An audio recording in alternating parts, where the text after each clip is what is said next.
Good evening to each and every one of us. Sa pangalan ng Panginoong Hesus, ako po ay bumabati sa ating lahat ng mahesus at mabiyayang gabi.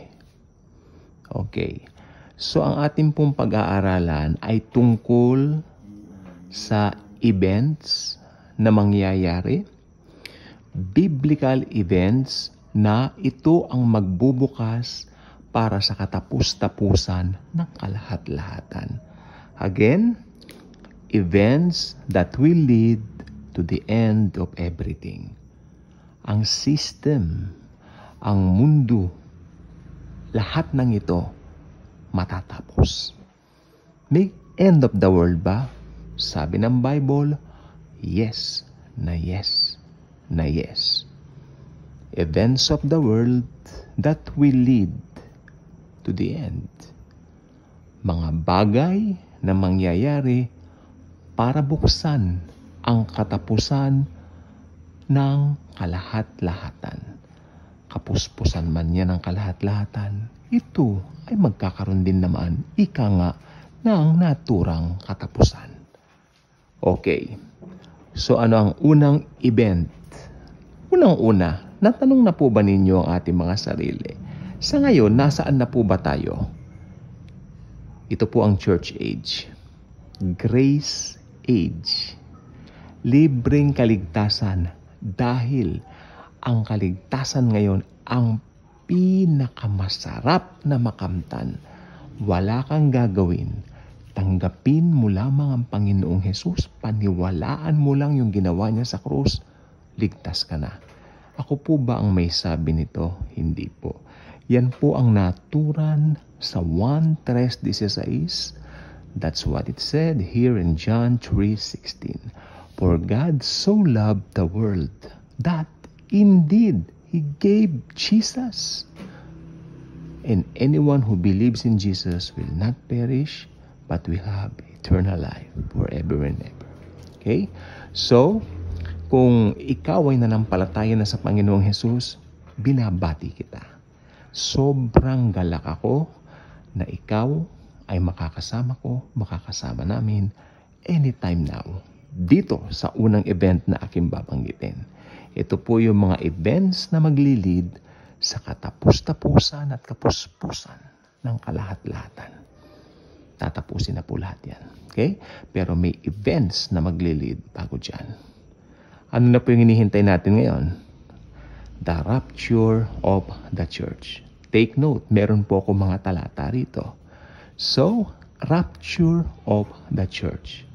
Pakisulat ang mga talata, basahin na lang po ninyo sapagkat ang purpose ko po dito ay ibigay lamang yung buod due to time consume. Okay? Magkukonsume tayo ng time dahil mas maganda po yung hindi masyadong mahaba. At least may part kayo, no? Time consuming po kasi masyado kapag di ba? So at least you yourself, you have your part to open your own Bibles with you.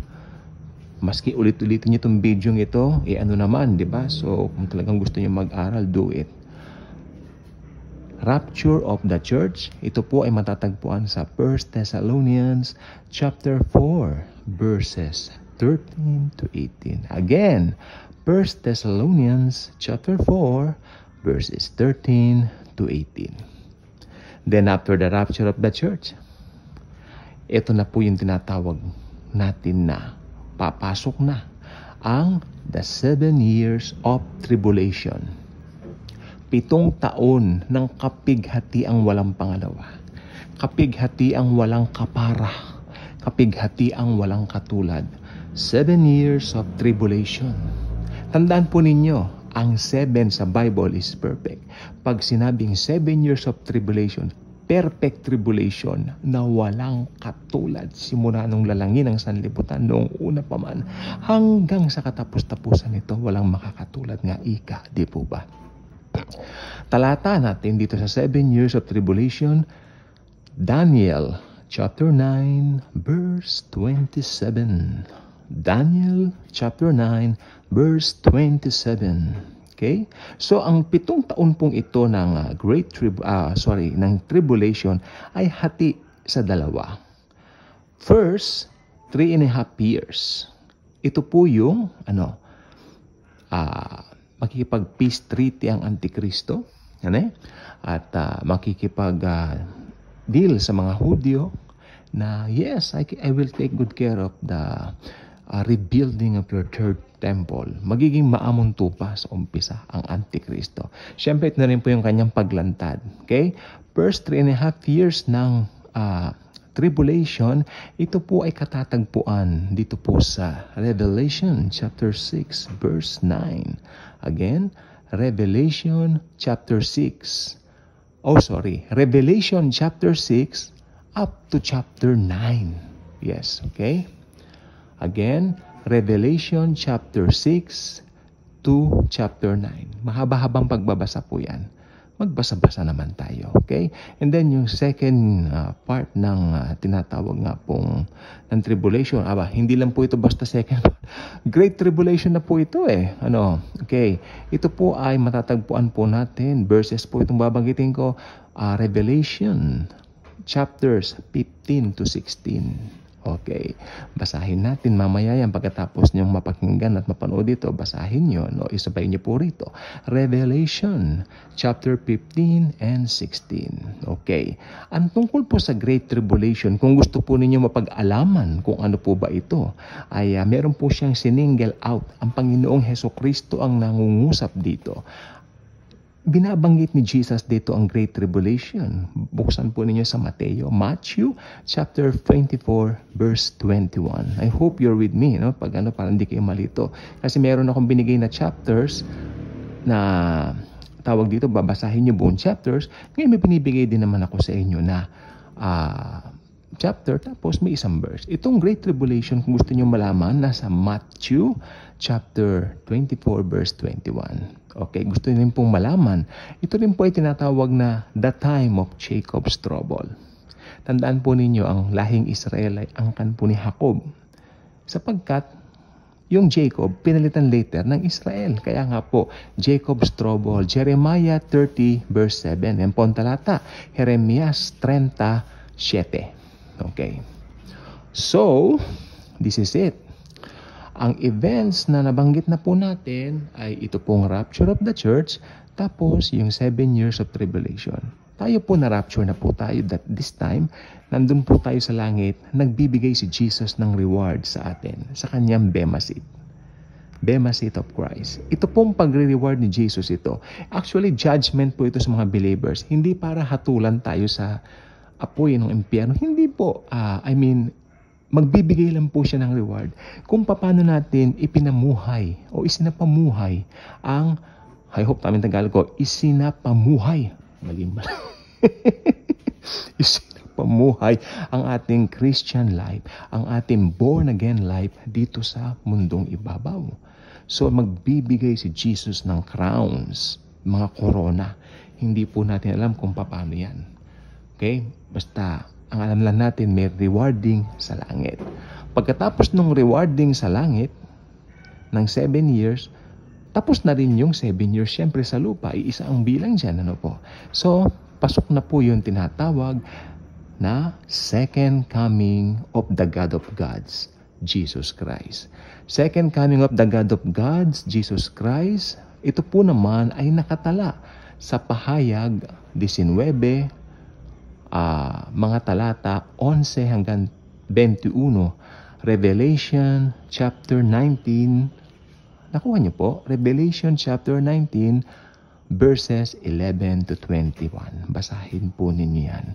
Sa second coming po, si Jesus darating din sa mundong ibabaw kasama ang kanyang mga hukbo. Ang hukbo niya, yung bride niya.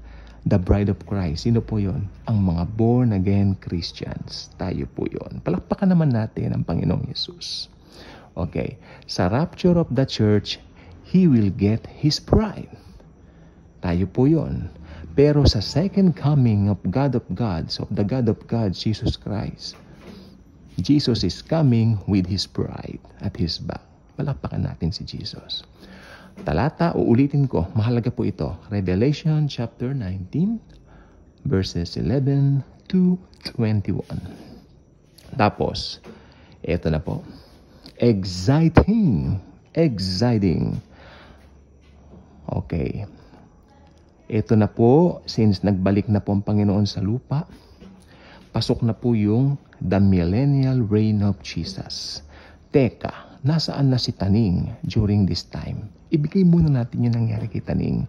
Si Taning po ay ikinulong. Kinulong si Taning sa balong malalim. Nasa naman na yung Antikristo during this time, tsaka yung false prophet. Pinugnaw na ng Panginoong Jesus sa kanyang hininga ganito. Dumating siya kabayo. Tigid. Yan, pinugnaw niya ng kanyang hininga. No? Yan po yung millennial reign of Jesus. Exciting. Kung born again ka at tinanggap mo si Jesus, mangyayari yan. The millennial reign of Jesus. Yan talata. Lahat po dito may talata. Para wala kayong mareklamo na hindi ako nagbibigay ng talata. May talata tayo. The millennial reign of the God of gods, Jesus Christ. Revelation chapter 20, verses 6 to 7. Huwag kayong mag-alala, 2 verse lang. Magbasa-basa rin kayo. Revelation chapter 20, verses 6 to 7. Okay. Ito na po ang pinakamasaklap. The millennial reign will only last for 1,000 years. Of course, millennial. Ako po isang millennial. Ewan ko lang po kayo. Siguro yung iba po sa inyo, Generation X. Yung mga pinsan ko po kasi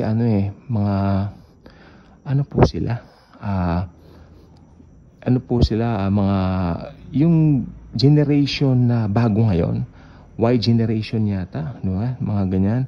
Gen Z, yung ibang pinsan ko, no? Pero I'm a millennial, so mas ahead tayo sa kanila. So millennial po, ito millennium, ito ay 1,000 years.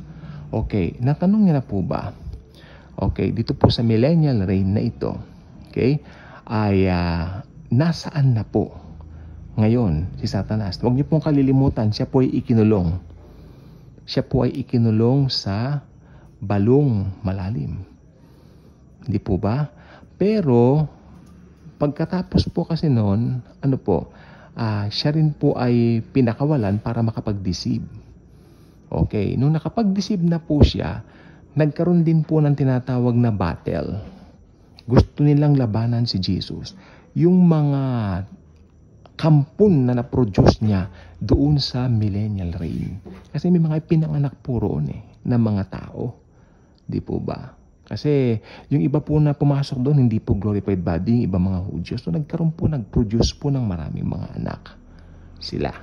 So karamihan po roon, may sumama rin kay Taning sa loob ng 1,000 years na yan.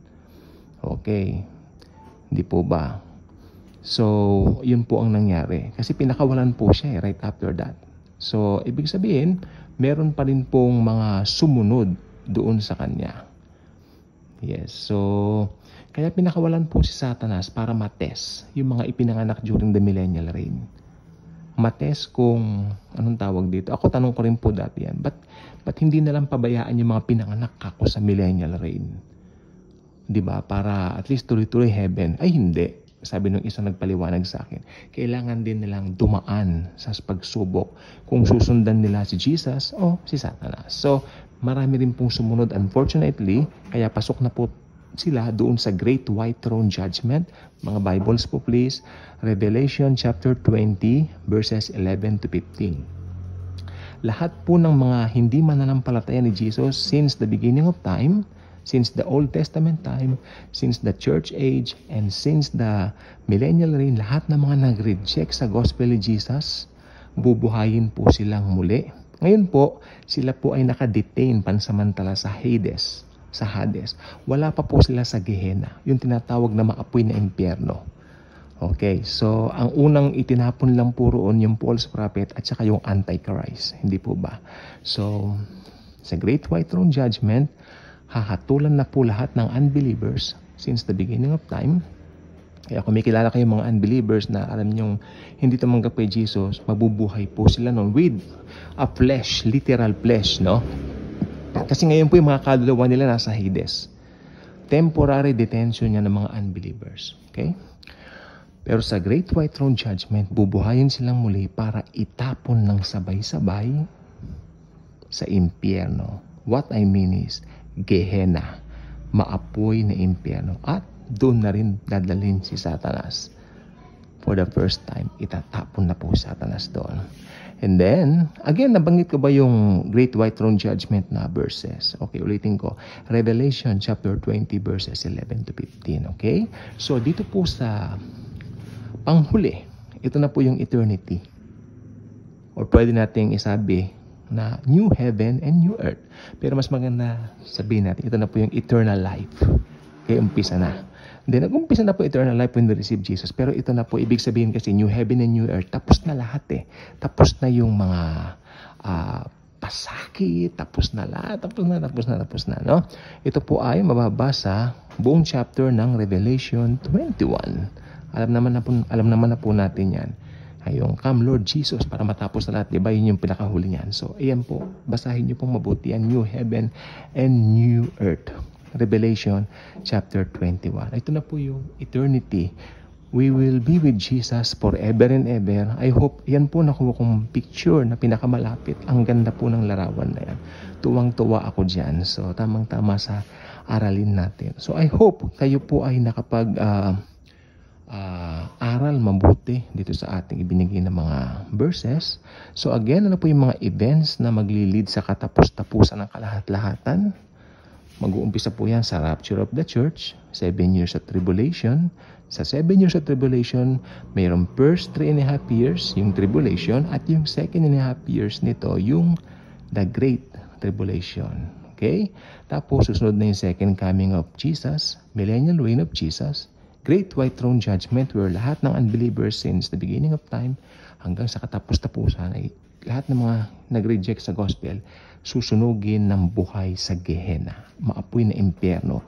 Literal na apoy na mainit na asupre at apoy. Forever and ever, doon na po sila. Wala nang kawalayan. Okay? Tapos sa ating mga born-again Christians, new heaven and new earth. Subscribe na po kayo dito. Si Jesus po ang bida rito. Pagmamahal ni Jesus ang ating prenopromote dito. Walang ibang bida kundi si Jesus lamang. Subscribe, click mo ang notification bell, share the video, share Jesus. Thank you po ha. And Jesus truly loves us all.